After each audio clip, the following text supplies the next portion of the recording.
Então, nós vamos começar o capítulo 61, vou começar a ler de novo. A superstição é outro grande mal e tem causado muitas e terríveis crueldades. O homem que é seu escravo menospreza outros que são mais sábios. Tenta obrigá-los a agir como ele age.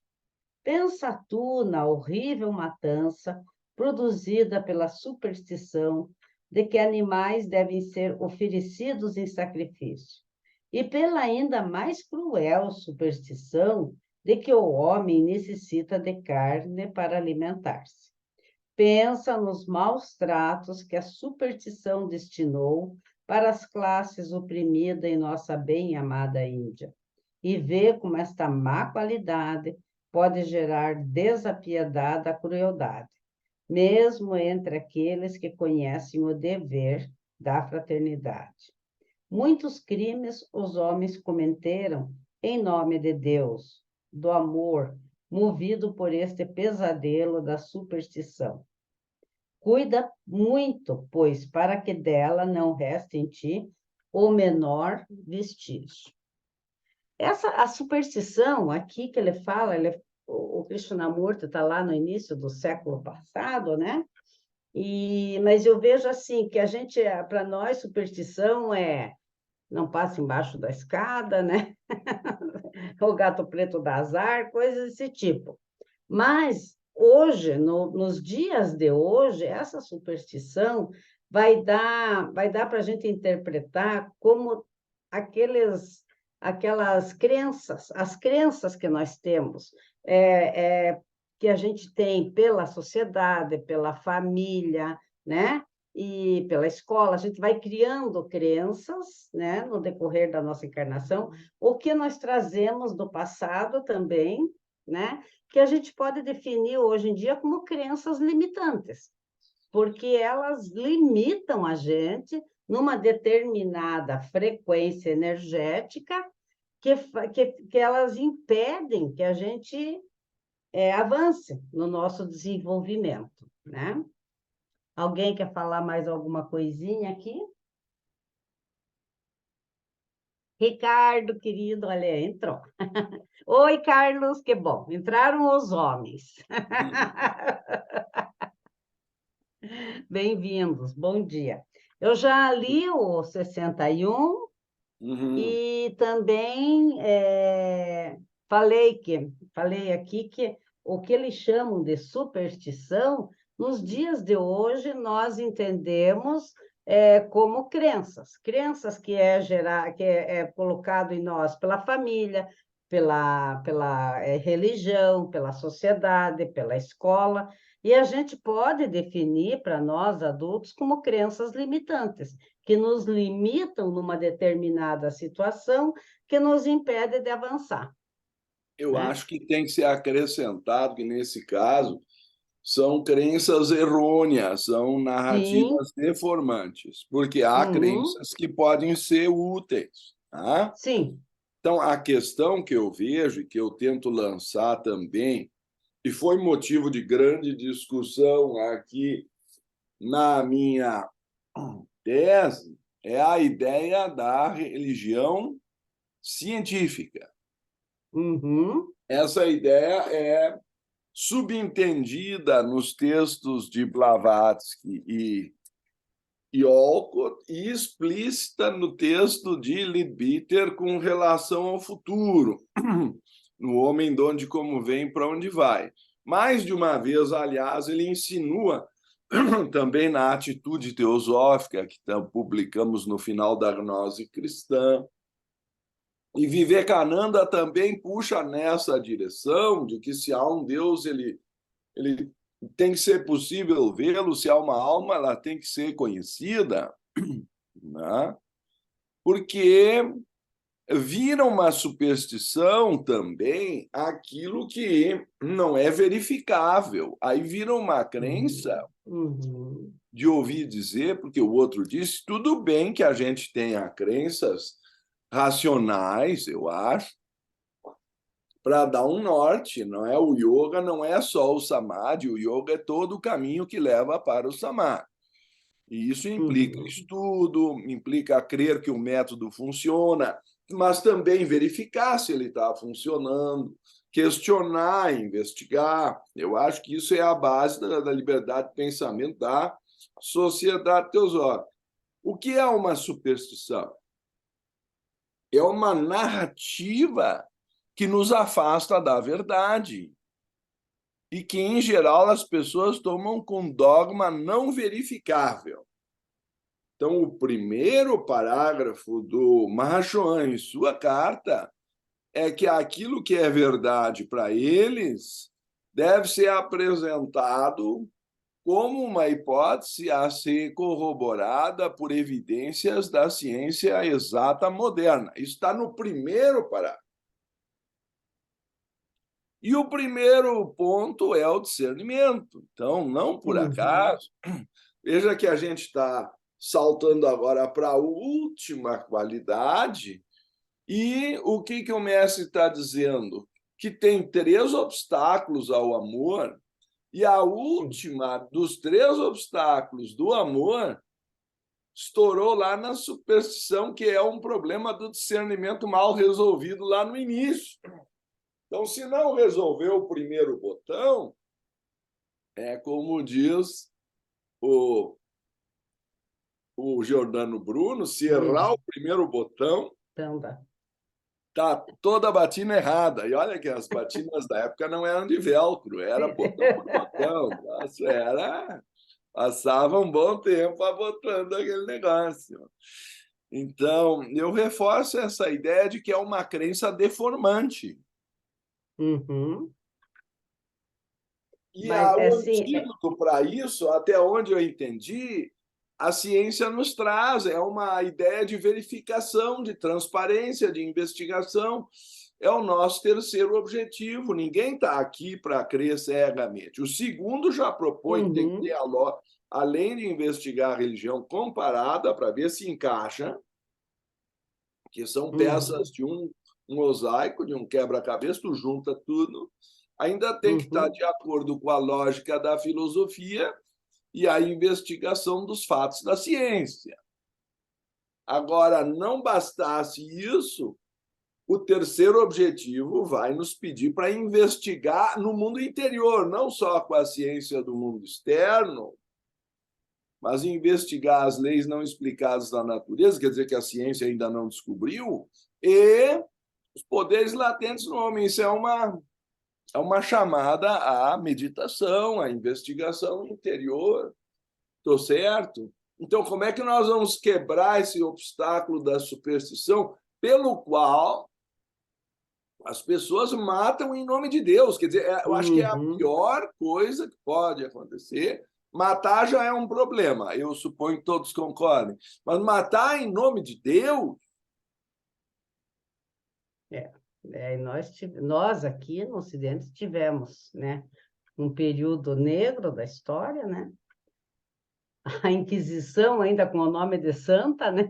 Santa mas e as Inquisição. cruzadas para libertar As cruzadas também, né? E os outros deviam pensar a mesma coisa, e estavam uns se matando por Deus e outros se matando por Alá. E quanta gente morreu nessa estupidez. É como diz o Krishnamurti, se matam por um Deus que nunca viram, que nem conhecem. Nunca viram. Perfeito isso, né? Então, e enquanto ficam dando voltas nessa crença, né?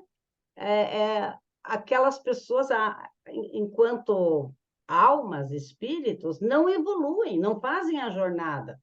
Porque cada um de nós temos a nossa jornada, nós temos que lembrar disso, né? Então, é uma coisa que até eu, quando eu faço numerologia de criança, daí eu converso com os pais, né? Eu tento colocar bastante isso na responsabilidade dos pais. Eles têm que lembrar que eles estão, aceitaram o compromisso de encaminhar né, uma personalidade, tem uma alma ali que tem um trajeto, que tem que fazer um trajeto.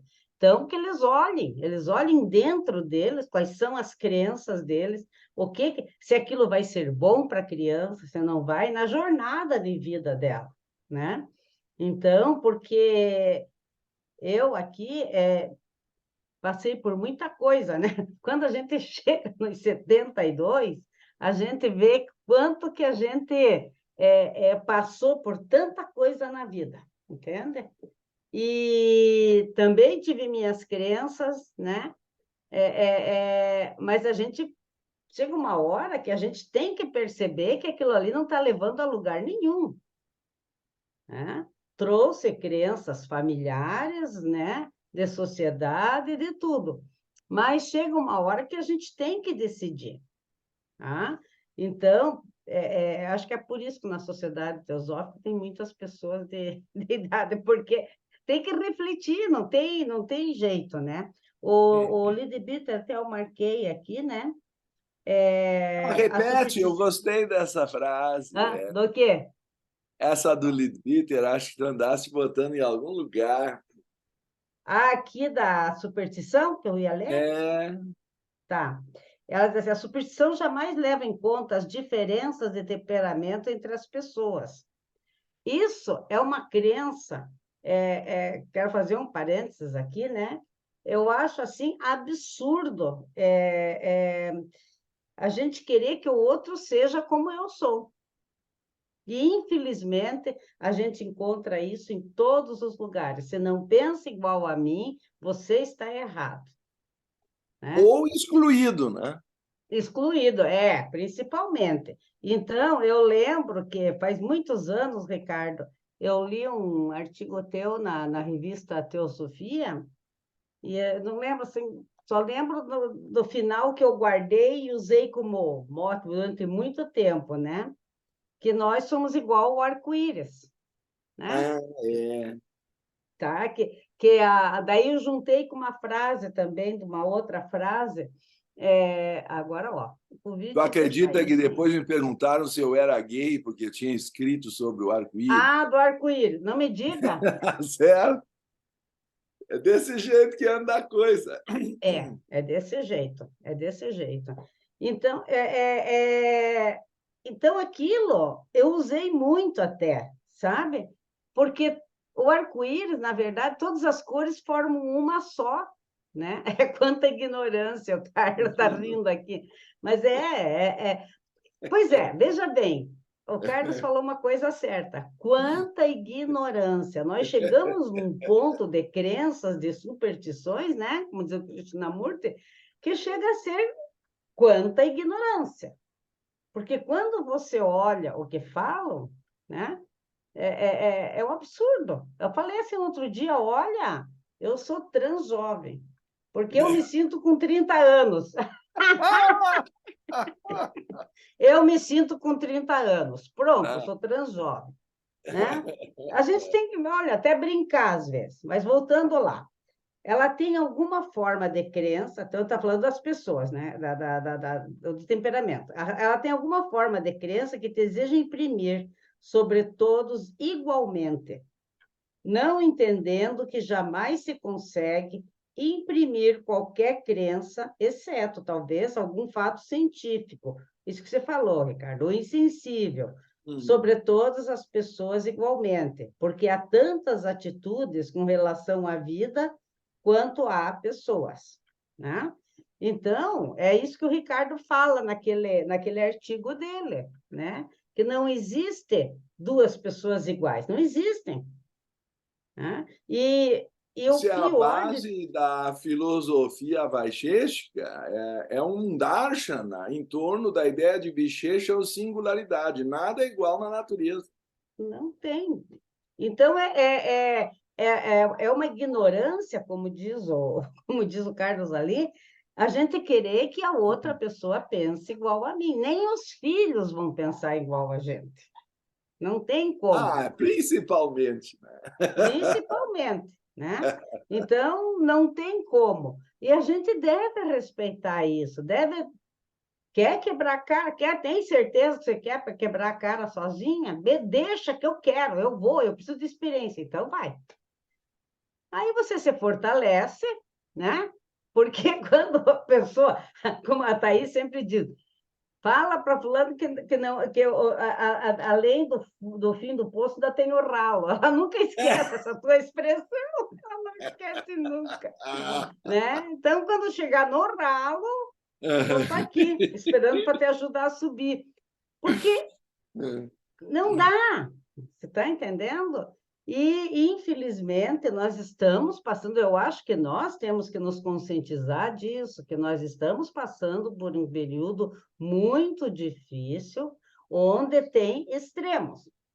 Eu acho que não vou ver o que eu vou falar, porque agora que o pêndulo está num extremo, ele vai voltar. Quando ele vai voltar por uma extrema, vamos dizer assim, direita, vamos dizer, ou sei lá o que, como é que você vai usar o termo, né? Então, nós vamos ter pessoas muito rígidas, né?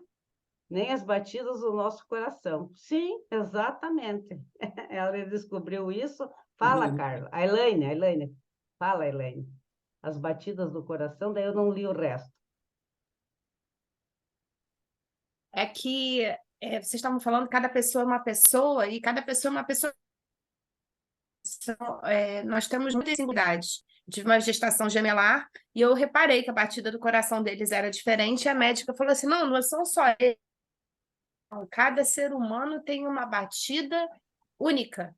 Nenhum Olha, coração bate igual ao outro. e eram Principalmente gêmeos, do são gêmeos, sambista, né? E né? Do são gêmeos. sambista deve ser diferente. Tem outra batida. É. Olha o que diz aqui a Santa Maria, a Santa Catarina, me corrige, Santa Catarina de Siena, a partir do fato de sermos imperfeitos, né? Deus nos fez imperfeitos, incompletos, reciprocamente dependentes, pois a ninguém concedeu todo o necessário para que fôssemos obrigados a usar de caridade uns com os outros. Ou seja, para produzir o amor, todos têm carências distintas. Um tem muito dinheiro, mas não tem saúde. O outro tem saúde, mas não tem afeto. O terceiro sabe amar, mas a cabeça não funciona. E aí, né, nós vamos ver que todos estão interagindo uns para auxiliar o crescimento dos outros, mas está pressupondo uma cooperação, que é a essência da unidade da vida. Então, se eu não compreender isso e achar que o meu tipo, a minha maneira de pensar é a única e o resto tem que eliminar, excluir, executar, olha o que aconteceu na Alemanha, que era um país culto. Sim. Não dá para dizer que a Alemanha caiu sob o nazismo por mera falta de estudo. Sim. Era talvez o país na Europa com mais altos níveis de estudo. Então, tu vês que, quando se fala ignorância, um dos perigos é esse, achar que é problema literário. Não. É uma ignorância espiritual. Por isso eu gosto de chamar a vidyā, para não confundir com a ignorância intelectual. Porque lá na universidade eu encontrei muita ignorância, não fui o único. Teve um cardeal, vocês devem ter ouvido falar, chamado Nicolau de Cusa, que escreveu sobre a douta ignorância, a ignorância dos doutores. Isso já era um problema na Idade Média. Não é uma novidade que o próprio excesso de conhecimento pode dar uma falsa certeza, e isso, por sua vez, vira uma superstição. Um dos grandes problemas que nós temos hoje é que ideologias que são aceitas academicamente como perfeitas não resistem à prova prática. Todos os lugares que quiseram impor Deus zebra, mas não aceitam a prova prática, botam sempre, não, foi o fulano que fez um bloqueio, foi o imperialismo que impediu, porque não conseguem assumir que a teoria está errada, porque ela se baseia numa igualdade forçada. E a única coisa que nós sabemos é que existem diferenças no universo. E a sabedoria está em administrar as diferenças e não ficar nutrindo inveja nas pessoas. Porque se eu vou invejar que o outro é mais inteligente do que eu, mas eu não estou vendo que ele está sem dinheiro, que ele não tem saúde, que ele torrou toda a vida dele para produzir aquela inteligência. A outra criatura é feliz no casamento, mas vai ver o resto da vida dele. Vai ver os filhos problemáticos, vai ver a sogra, vai ver... Porque se tu entrares na vida de uma pessoa, ela vai ter problema. Uhum. É como diz a oração Siú, não criticar nosso irmão antes de andar 7 dias na sandália dele. Então, aí você, agora meu pai morreu, barbada, para ti tu é filho único. Vai ver como é que é o temperamento da minha mãe, e aí tem como dividir. Mãe de escorpião é alguma coisa. E ele deixou uma dívida lá, porque não quis pagar um imposto, já morreram os sócios, tem que ficar discutindo com as viúvas e com as descendentes da viúva. Aquilo ali vai levar 50 anos, não vai resolver. Então, exclui essa parte, mas aí respinga na outra. Então, as pessoas olham de fora e acham que a tua vida é um mar de rosa. Porque estão invejando alguma coisa que tu desenvolveste que talvez elas não tenham. Mas quando forem a assumir, eu vejo assim, invejavam a Blavatsky, porque ela tinha contato com os mestres. Aí entra aquele raciocínio de que ela tem que eu não tenho, porque ela não tem o equilíbrio emocional que eu tenho, porque eu sou mais bonito do que ela, porque sei lá que lista de coisas as pessoas vão dizer da pobre da Blavatsky, que não controlava direito a língua, que falava o que não devia. Aí tem uma lista. O mestre diz na carta que ela tinha muitos defeitos. Mas por que ela foi escolhida? Era a melhor da época. Porque ela se entregou de corpo e alma. Ela deixou de ser pela sociedade teosófica e pela teosofia. Quem é que quer pagar para os propósitos deles, ela era melhor porque ia se entregar. Claro, 16 horas por dia escrevendo a doutrina secreta. Eu quero saber quem é que suporta essa tensão ao longo dos anos. A saúde já tinha ido para o beleléu. Ela tinha dores, ela tomava opiáceo por causa da bala na coluna, ela estava inchada desse tamanho, ela era uma máquina de trabalho na mão dos mestres. E será que os caras querem pagar esse preço? Quando chega o ocultismo prático e enxergam as regras, primeiro reclamam que a teosofia é teórica, aí depois, isso aqui é prático. Não, aí não. Tem que morrer pela causa do mestre, aí tu vai saber quem era Blavatsky. Por favor, querido. E deixou, só um pouquinho, querido, e ela deixou de uma vida confortável até, né, na Rússia, para ir andar em liteira. Eu fiquei imaginando ela com a avó dela era prima do czar. Sim, eu fiquei imaginando ela com o Olcott andando numa liteira, né? Pense, não sei quantas horas, né? Então, essa foi a parte boa, depois foi carro de boi. Carro de boi e tudo mais. Então, a gente imagina, né? Vai, Cris. Eu estava lembrando do Ricardo essa semana, porque eu estou assistindo uma série que se chama T-Shows, Os Escolhidos.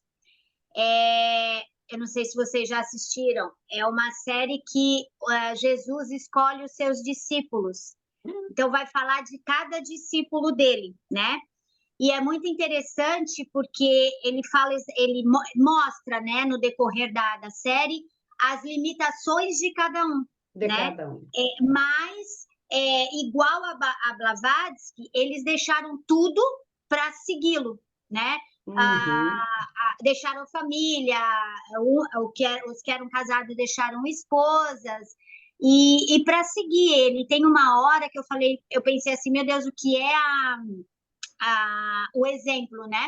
porque eles estavam num determinado lugar lá acampados e Jesus estava curando as pessoas, então tinha uma fila imensa e eles se dividiam em organizar aquela fila, os discípulos, né? E aí eles começaram a brigar entre si, porque eles começaram a brigar com o... Qual era o cobrador de impostos? O Mateus. Eles começaram a brigar porque ele era um cobrador de impostos, porque eles acabaram com a vida deles, tal, e eles começaram uns defender, outros brigar, e nisso passou Jesus, que tinha ficado o dia inteiro curando, né? E só falou boa noite. Eles estavam esperando ele para jantar. Então, ele não falou nada, ele simplesmente olhou para eles, disse boa noite, que ele estava muito cansado e ele tinha algumas manchas de sangue, porque muitas pessoas estavam machucadas, e ele pega nas pessoas e abraça, né? Então, ficou todo mundo calado. Aí eu falei para minha mãe, olha o exemplo, né? Ele simplesmente não falou nada.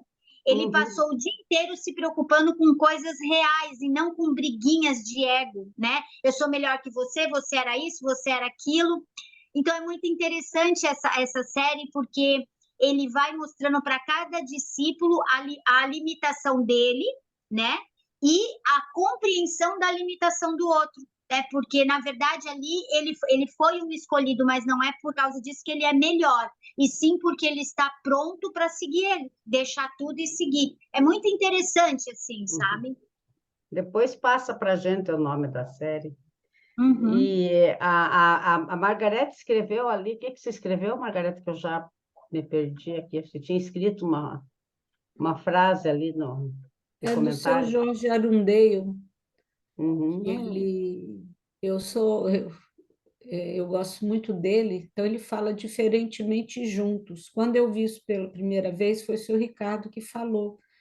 Aí eu Uhum. fiquei pensando muito naquilo, né? Então eu ponho isso em prática agora dentro do Get, né?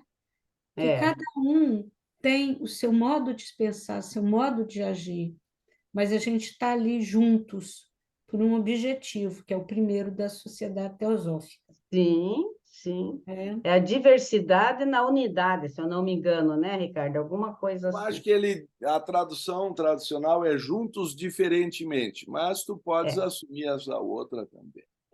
Mas eu acho que o teu não foi a diversidade na unidade, alguma coisa assim. Eu vou Porque o faz tanto texto, tempo que eu li. o texto pode ser, aí eu Porque vou faz ter tanto que tempo pensar. que eu li que eu não lembro direito. Aqui, uma coisa que me chamou a atenção do Lee de Beater, ele fala que, consequentemente, superstição implica, entre outras coisas, uma grande falta de compaixão. Olha, isso aqui mexe com a gente, né? Então, por quê? Porque eu não estou fazendo empatia. Eu não estou me pondo na posição do outro. Não estou me pondo na posição do outro, né? E eu vou dizer, como é difícil a gente mostrar para a mãe que o filho tem o caminho dele diferente daquele que ela sonhou. Tá? Isso em terapia é muito difícil. Ela diz, mas eu sou mãe, eu sei o que é melhor para ele. Essa é a frase. Essa é a frase. Então, é muito difícil. Agora, vocês imaginem, se a mãe é difícil mostrar para a mãe que o filho é diferente, imagine as outras pessoas. Né? A sociedade, quando está dividida. Agora, eu vou dizer uma coisa. Eu entendo que ter compaixão é uma coisa, mas aceitar que o outro venha impondo para cima de mim, daí bom. Porque às vezes nós entendemos assim que a fraternidade, a compaixão, esses valores de vida é eu me submeter, é eu ser um capacho. Não, não é isso, né? E às vezes as pessoas me chamam de ruim, de um monte de coisa, porque às vezes eu não me submeto. Digo, então fiquem vocês aí com o que vocês querem. Não vou brigar. Mas veja, essa questão de submeter também aparece na questão das classes sociais que ele apresenta aí Sim, da Se, Índia. por um Uhum. lado, algumas ideologias querem fazer uma guerra de classe, por outro lado, o mestre está lembrando que tem que haver compaixão pelas pessoas que têm mais Com limitações. certeza. Uhum. Então, eu acho que quando falha um lado, o karma vem e empurra o outro. Sim, Aí a coisa vai. Está faltando a compaixão, está faltando a caridade. Eu li para vocês que é para produzir caridade que as diferenças existem. Pelo menos a sim, concepção de Santa Catarina de Siena. E se a gente meditar, está se subentendendo que tem que haver uma harmonia entre as partes. Se as partes não chegam a acordo, começa a haver rebelião de todo tipo. Tá? É o que se vê hoje em dia, todo mundo reivindicando seus direitos. A palavra uhum. dharma tanto quer dizer direito, quanto justiça, quanto dever. Por quê? Porque se não cumprirem os deveres, também não há direitos a serem Uhum. defendidos. Não adianta eu querer reivindicar meus direitos se eu não estou cumprindo meus deveres. E tem gente que vira assim uma carreira, não é só reivindicar, vira profissão. Nunca produziram nada. Mas eu nem vou entrar nesse mérito. Eu acho interessante que o mestre coloca que há falta de compaixão com as limitações, mas é que existe uma compreensão de que cada um tem seus limites. Sim, e aquela compaixão por uma classe que está sendo, vamos dizer assim, esmagada, está sendo usurpada Oprimida. pela outra mais que se Pior, considera, pela outra que se considera superior, né? pior é o que aparece aí também, e que pode surpreender alguns, porque fala em matar os animais. Sim, Mas não sim. está na parte da crueldade. Eu não sei se vocês já pararam para pensar. Porque, primeiro, vamos dizer, do ponto de vista da organização do pensamento, por que, que o mestre não botou a matança de animais na parte da crueldade, como ele pôs o esporte da caça, etc. e tal? Porque quando é para comer, aí ele diz é superstição. É a Uhum. superstição de que tu não vai ter força. Então a mamãe empurra. Já que tu falasse na mamãe, a Aham, criança sim. pequenininha não quer carne, Que tem não que quer carne, comer ela carne, empurra. senão não sai da mesa. O Aham. meu pai dizia, E, tem que comer carne, senão não ganha sobremesa. Aí uma aham, criança de 6 anos, que não queria. né? Eu não queria comer carne. Até aos 6 anos eu era vegetariano espontâneo. Metiam carne na sopa e botavam no liquidificador, eu não gostava e devolvia o gosto, não me descia. Até que eu entrei nesse regime de se não comer. O meu pai teve comigo uma conversa gaúcha de homem para homem quando eu tinha 6 anos de idade. Sabe o que é uma conversa de homem para homem? Ainda com sangue alemão na jogada, o Nossa pai Senhora! de leão resolveu ou come carne ou não ganha sobremesa. Essa foi já, para mim, a morte. Né? Porque a criança Aí quer ele o optou pela docinho, quer o sobremesa. Tenho que chocolate. comer a sobremesa. Mas então, tu vês que é uma superstição de que a pessoa Sim, não vai ser forte, que vai perder a masculinidade, que... é, Enfim, todo tipo de coisa que dizem. Tem gente aí comendo os órgãos do tigre, matam o tigre para tirar os genitais, como se fosse mas, afrodisíaco, umas coisas assim. Se isso mas não tudo é isso são superstição, crenças, né? pois São é, crenças. A religiosa também, eu acho que não entrou na crueldade por causa disso, porque tem a crença que está ofertando, né, aquele animal para algum santo, alguma coisa, né? Antigamente, no Velho Testamento, tinha mesmo os sacrifícios, né? Então, sim, mas isso aí mudou. A gente tem que ver que veio uma boa nova. Eu acho que Jesus ele veio trazer exatamente isso, né? Que mas outro Deus é dia eu estava amor. falando com certa irmã aqui da Sociedade Teosófica, que já está há anos aí, veio me dizer que não gostava de gato preto porque trazia azar. Eu me senti na Idade Média sendo conduzida por uma fogueira. Como é que pode? Está há anos lendo. Então, tu vês que não eu arrisco dizer que Krishnamurti, depois de uma certa idade, não usou o termo superstição, ele usou o termo condicionamento. Condicionamento, perfeitamente, perfeitamente. Tá? E Mas esse ele passou a vida condicionamento... tentando destruir os condicionamentos como obstáculos à luz. E esse condicionamento, hoje, na psicoterapia, se fala na crença limitante, porque é uma crença, mas que limita numa determinada situação ali. Veja o que ele fala aqui.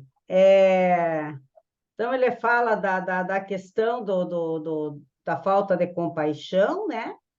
E o homem que está sujeito não entende outra maneira. A superstição é não apenas ruim para si próprio, mas quando proeminentemente sempre leva à tentativa de coagir outras pessoas. Então, eu acho que isso é algo que até ele é bem atual, né? Ao longo de toda a história... Demais. Eu acho que tu tem que rasgar essa página fora, pode dar problema. Além de toda a história, a superstição na religião... na tua casa, tu já vai ser acusada de alguma coisa. Sim, com certeza. Então, ele diz assim, a superstição na religião tem levado a problemas terríveis. Por sua causa, os seguidores de Maomé, em diferentes épocas, derramaram sangue e disseminaram carnificina por vastas extensões na Ásia, Europa, África, oferecendo o Alcorão ou a espada. Né? Então, essa foi a parte terrível. Nós também fizemos isso. Né? O pior é que claro, a Inquisição é isso. Então, por que a gente fala em liberdade de pensamento na sociedade, pessoal? E é tão difícil. Porque uns confundem liberdade de pensamento com autorização para fazer o que bem entender. Aí acho que já é liberdade de conduta. Tá? Aí vira, na verdade, porteira aberta para fazer o que bem entende. E indisciplina, falta de cumprimento do dever, respeito à hierarquia, etc. e tal. Mas a liberdade de pensamento é desculpa para tudo isso. Liberdade de pensamento é no pensar, não é no agir. No agir, tu tem deveres a cumprir. Sim. Eu queria ouvir o Carlos. O Carlos, é isso que eu queria passar para ele. Fala, Carlos. Oi, meus irmãos. Enquanto a Tirza estava lendo o trecho, né, me veio à cabeça uma questão que aquela repórter, Glória Maria, ela citava, né, que quando ela visitou o Tibete, e viu um velhinho do lado de casa, estava muito frio, ela estava subindo os Himalaias e viu um velhinho do lado de fora de casa que estava passando muito frio, estava muito doente. Ela não entendeu aquilo. Aí bateu na porta em frente, né, onde o velhinho estava, e aí disseram, não, deixa ele aí. Porque há uma cultura, né, no Tibete, parece, que quando a pessoa está doente, o karma dela é ir para a morte mesmo. Então, colocava do lado de fora de casa para deixar morrer. E aí ela ficou desesperada, porque ela falou, não vou fazer isso, eu vou levar ele para o hospital agora. Pegou o velhinho com os ajudantes que estavam com ela, desceram de onde estavam, né, do ponto de onde estavam, levaram no hospital mais próximo, curaram o velhinho e levaram ele para casa. As pessoas não quiseram mais o velhinho em casa. Quer dizer, a ignorância, né, a superstição... Ela é excludente. Exclui. E o velhinho melhorou, ele se curou, era uma gripe, alguma coisa assim muito forte que ele estava, e eles estavam achando que ele já tinha passado já para outra linha. E aí botaram ele para fora de casa. Né? Assim, eu achei interessante esse exemplo, e aí passaram a ter ódio dela, da Glória Maria, porque disseram assim, olha, você mexeu com o karma dele, você mexeu com o que podia ter mexido, não sei o quê. E aí ficaram com ódio dela e não aceitaram o velhinho ainda, quando ele voltou para casa. Olha só, Na Índia, eu tive contato com uma situação em que o garoto estava com febre. E aí resolveram perguntar para o pai se era ou não o caso de chamar até com urgência um médico. Aí veio o seguinte raciocínio: se for o karma dele sobreviver, ele vai sobreviver com ou sem médico. Se for o karma dele morrer, ele vai morrer com ou sem médico. Então, melhor não chamar o médico. Ai, Jesus. Agora, tu vês, nós aqui tentando ensinar o karma para as pessoas como missão de vida para justificar filosoficamente as diferenças de destinos dos seres humanos e até a Odisseia ou Justiça Divina. E aí a gente pensa, bom, na Índia todo mundo acredita no Todo mundo. karma, então lá deve ser um paraíso. Mas aí tu vês que a superstição deforma o conceito e torna ele um obstáculo à evolução. Então, a questão não é tão simples, porque qualquer crença pode ser deturpada. Por isso, a liberdade de pensamento é tão importante.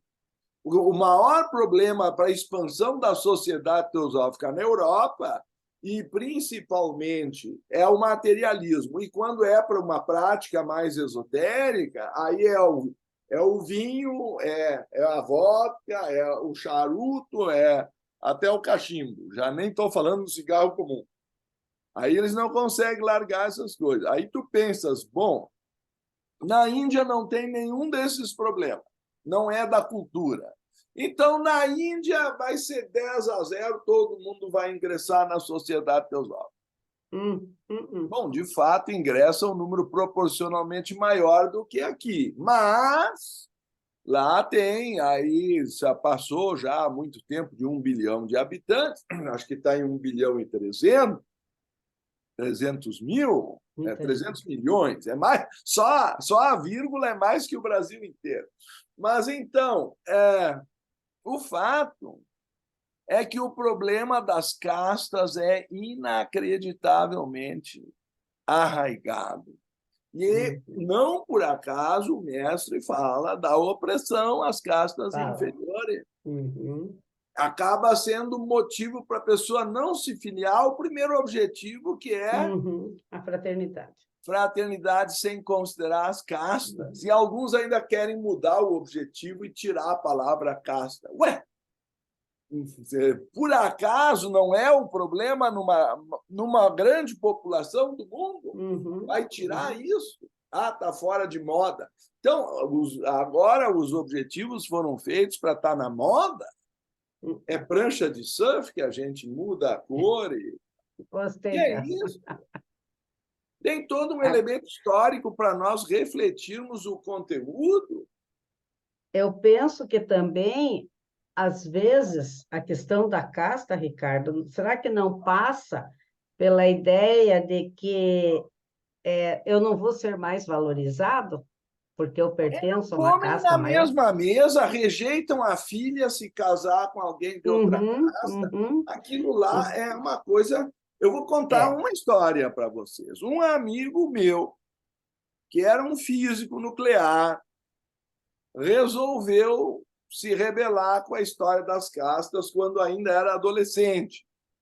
Então, ele exigiu que a Shudra lá oferecesse para ele um copo d'água, e ele era de uma casta superior, e a servente era de uma casta inferior, e bebeu do copo dela. A família queria renegá-lo, a família queria deserdá-lo, ele teve grandes problemas, porque tomou um copo d'água. É que nem essa história do Carlos Emanuel aí, o negócio é nesse nível. E aí ele veio morar em Fortaleza, e aí ele se realizou, está lá no Nordeste. Mas na terra dele ele estava em colisão. Agora, voltando àquele assunto do karma lá... Tu me perdoes eu contar mais uma? Não, pode contar. O senhor Sri Ram teve a mãe viúva num certo momento. Ele era o filho mais velho. A família pressionando ele para obrigar a mãe a cortar os cabelos, eu acho que se vestir de preto, ou sei lá como é que é a cor, outros dizem que é de branco. Eu não conheço, parece que é de branco, na Índia é o É de contrário. branco. Então, tem que raspar a cabeça, se vestir de branco e não conviver mais, ficar isolado. E em outros lugares ainda se joga na pira funerária junto com o marido. Junto com o marido. Uhum. O senhor Srihan recebeu pressão dos irmãos dele para obrigar, porque ele, como mais velho, tinha que obrigar a mãe, A e aí mãe a ele fazer. levou a mãe para outra cidade, onde ela não era conhecida. Quer dizer, a avó Olha. da doutora Rada Bunier. Você vê. Não Então, era uma família qualquer. Ele teve Isso que é levar a assim, mãe para é outra uma cidade para questão. viver num quartinho lá para não ser ainda, sei lá, botar fogo, apedrejar, sei lá. Cada país tem um costume mais doido. Sim, Só porque então a ela era gente vê. viúva, o sucessor do Shankaracharya não recebeu a senhora Radha Bunier numa audiência porque ela era viúva. Viúva. A Radha me contou isso pessoalmente. Então, tem muito trabalho a fazer em A relação viúva à é superstição. impura, tem Uhum, mau karma. você imagina. Então, quando ele fala que falta de compaixão, olha, aí os teus exemplos mostram perfeitamente o que é a compaixão aqui, né? E em relação ao karma, ali que nós estávamos falando, eu só queria completar aqui. Pode ser o karma da pessoa que pegou a gripe, né? Mas é o nosso dharma ajudá-la. Eu vejo dessa forma, É o que né? diz o senhor Liebiter. Quem me garante que não é meu dever ajudá-la a vencer esse cara? Sim, exatamente. Eu Então, só isso posso a gente saber deve. isso tentando. Se eu não tentar, não sei. Sim. Então, a gente deve ter. Olha, a questão é que, antes da gente falar, fazer, tomar uma decisão, a gente tem que pensar muito, refletir muito, às vezes, em certas situações, porque e a gente está num período que, quando as coisas estão conturbadas. Então, aqui no Ole de Bitter, nesse livro aqui, né? Então, ele passa pela. Aqui ele faz o alerta das cruzadas, que nós já falamos, né? Ele faz a ódio racial também, ele fala, que nós já falamos, né? E a matança de animais para ser oferecida em sacrifício, que também está dentro do 61, né? A grande tragédia do cristianismo foi o fato dessa ideia misturar-se com o puro ensinamento de Cristo a respeito de Deus, o Pai amoroso, né? Então, ele está falando aqui. Deixa eu olhar mais para cima. Da mesma maneira, devemos extrair de qualquer escritura o que é nobre, belo e grande para todos os tempos. E podemos, com vantagem, deixar de lado todas aquelas partes que não se enquadram em nossos padrões, né? Embora sacrifícios de sangue, ele está falando do sacrifício ainda, sejam mencionados nos Salmos e outras partes da Bíblia, devemos encarar o fato de que Deus jamais os iria querer. Aquilo que eu falei, que Jesus veio trazer a boa nova, né? Eles pertencem Mas invariavelmente ao tipo quiseram de religião. apedrejá-lo, porque era contra essas coisas. Sim. O Buda Agora, quis eliminar o sacrifício de animais que aparecem até nas Upanishads uhum, e deu problema também. sim. Agora, eu Então, acho incrível, Ricardo, nos dias e quando atuais, é de animal, não é nada. Tem religião que jogava as virgens no vulcão lá. sim. Agora, nos dias atuais, eu acho incrível, principalmente isso aqui eu vi nos protestantes, né? Porque o católico, pelo que eu percebo, pelo que eu vejo, ele adota o Novo Testamento, né? Deveria, né? Deveria. O protestantismo, ele não faz isso. Inclusive, a Bíblia dele tem todos, né? Tem Gênesis, tem tudo, e tem o Velho e o Novo Testamento. Aí ele adota por conveniência. Então, você veja até onde chega. Quando eu levantei essa questão, eu tinha 16 ou 17 anos, eles ficaram bravos comigo. Eu Ah, falei, eu afinal de tenho. contas, Pois é. vocês dizem que Jesus é o Salvador, que o sangue de Jesus lavou, e barará, só falam no Jesus. Mas quando interessa para criticar alguém ou para expulsar alguém da igreja, vocês pegam o Velho Testamento, Que era o entende? que ele combateu, né? Sim, ele veio para combater isso. Isso, Ricardo, eu digo para você que eu nunca entendi no protestantismo. Não, mas é simples. É como tu compreendeste muito bem, eles adotam por conveniência. O Uhum, Leadbeater diz que o cristianismo ficou contaminado com a divindade tribal do Velho Testamento, que tem exército, sim. que exige sacrifício, que mata os infiéis, que é tudo o que o próprio Cristo veio modificar, eles não adotaram. Uhum, uhum, tá? Então, Eu tenho um e amigo você que é sabe que a professor coisa numa universidade dessas, ele diz que eles são AC, antes de Cristo. é, eu, eu, você veja bem que a coisa ficou tão forte, isso foi, eu estou com 72 praticamente, eu tinha 16, então isso foi 50, 60 anos atrás.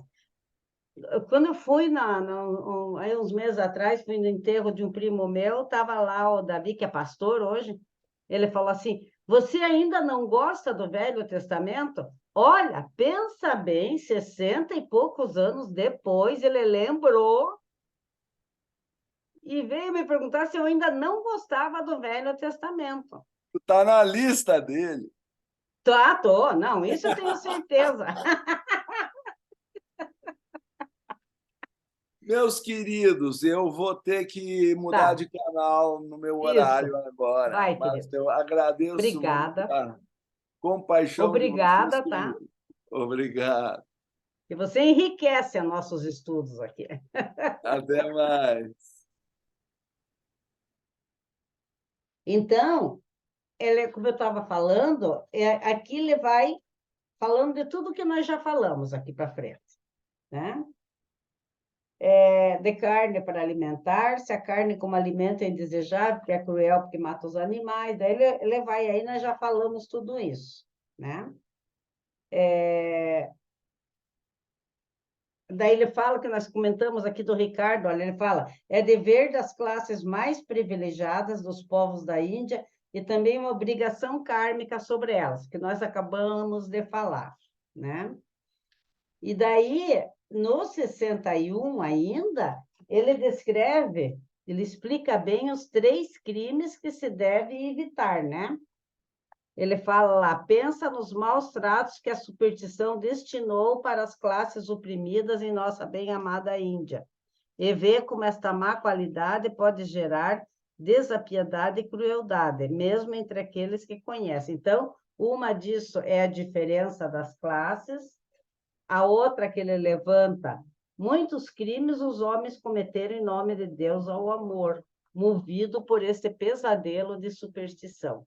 Agora, eu ainda digo para vocês que muitas dessas crenças a pessoa continua cultivando porque, de alguma forma, ela tem um ganho ali, né? De alguma forma, ela se beneficia daquilo, porque senão ela não tem o porquê, se ela tem conhecimento, se ela acredita, continuar com essa crença. Então, ele fala, esses 3 crimes têm de evitar, pois são fatais a todo progresso, porque pecam contra o amor. Então, eu acho assim, eu particularmente fiquei com essa certeza que tudo aquilo, se nós ficarmos em dúvida sobre que às vezes a coisa é tão forte que a gente pensa, eu estou certo ou eu estou errado, né? Então, é do amor realmente, mas não um amor falso aí, entende? É o amor realmente? Eu tô indo contra a evolução ou estou indo a favor, né? Que aí a gente sabe dessas crenças que estão nos limitando. Eu quero deixar aberto aqui uns minutinhos, né? Para se alguém quiser falar. Carlos, Elaine, que não estão aqui, né? Estão escondidos. Né? Não sei se vocês querem colocar mais alguma coisa. Eu sei que você está aí. Você só está escondido. Agora o Zoom faz assim. Antes a gente via a fotinha da pessoa, agora não. Agora vocês somem. Então, eu quero saber se vocês têm alguma coisa para falar. Sônia, Cris, Margarete. Deu para entender que essas crenças limitantes, essa superstição que ele chamava, né, de superstição, mas para nós fica melhor entendendo que são crenças que nos excluem ou limitam, né? E nos impedem de nós continuarmos, né? Avançando na nossa jornada. Que isso deve ser bem observado. Não sei se deu para entender isso. Então, tá. Essas são 11 horas. Na nossa próxima reunião, nós vamos entrar no serviço, que é o 62, né? E daí eu acho que a gente termina realmente. Termina realmente. Em outubro, acho que a gente começa daí o ocultismo prático. Bom? Então, tudo bem? Tudo certo? É que nós estamos com poucas pessoas hoje, né? Então, hoje a Águida está viajando, né? E a Melissa também tinha serviço, a questão da psicologia lá que ela tinha que fazer. Mas então estamos nós aqui, tá? Então, eu quero deixar um beijão para vocês, vamos encerrar, né? Quero deixar um beijão para vocês. Eu queria saber se a Margarete quer encerrar para a gente, Margarete. Posso? Você me pegou aqui de surpresa, peraí. Vamos lá. A oração, pode fazer a oração. Não, vamos quietar nossa mente, nossos corações, agradecendo aos mestres pela essa maravilhosa reunião, né? E que a gente ilumine luz, amor, carinho, a todos os seres, né? Ó vida oculta que vibras em cada átomo, ó luz oculta que vivas em cada criatura, ó amor oculto que tudo abranges na unidade. Possa todo aquele que se sente uno contigo saber que ele é, por isso mesmo, uno com todos os outros. É o suficiente. Obrigada. Gente, beijo. Até Bom daqui domingo para 15 todos. dias. Quero ver. Hã? Vai ser em outubro, é o primeiro domingo de outubro, né? Eu até nem tenho aqui a minha. Tá aqui, peraí. Eu já vejo aqui, tá aqui a minha. Se vocês vissem a minha mesa como tá, minha mesa tá um ó. Outubro vai dar. É dia primeiro, não, domingo é dia 1º. 1º de outubro. Ótimo. 1º de outubro. Aí nós estamos Tchau, aqui. gente. Tchau, beijão para vocês. Bom domingo, beijo a todos. Tchau. Tá, você também.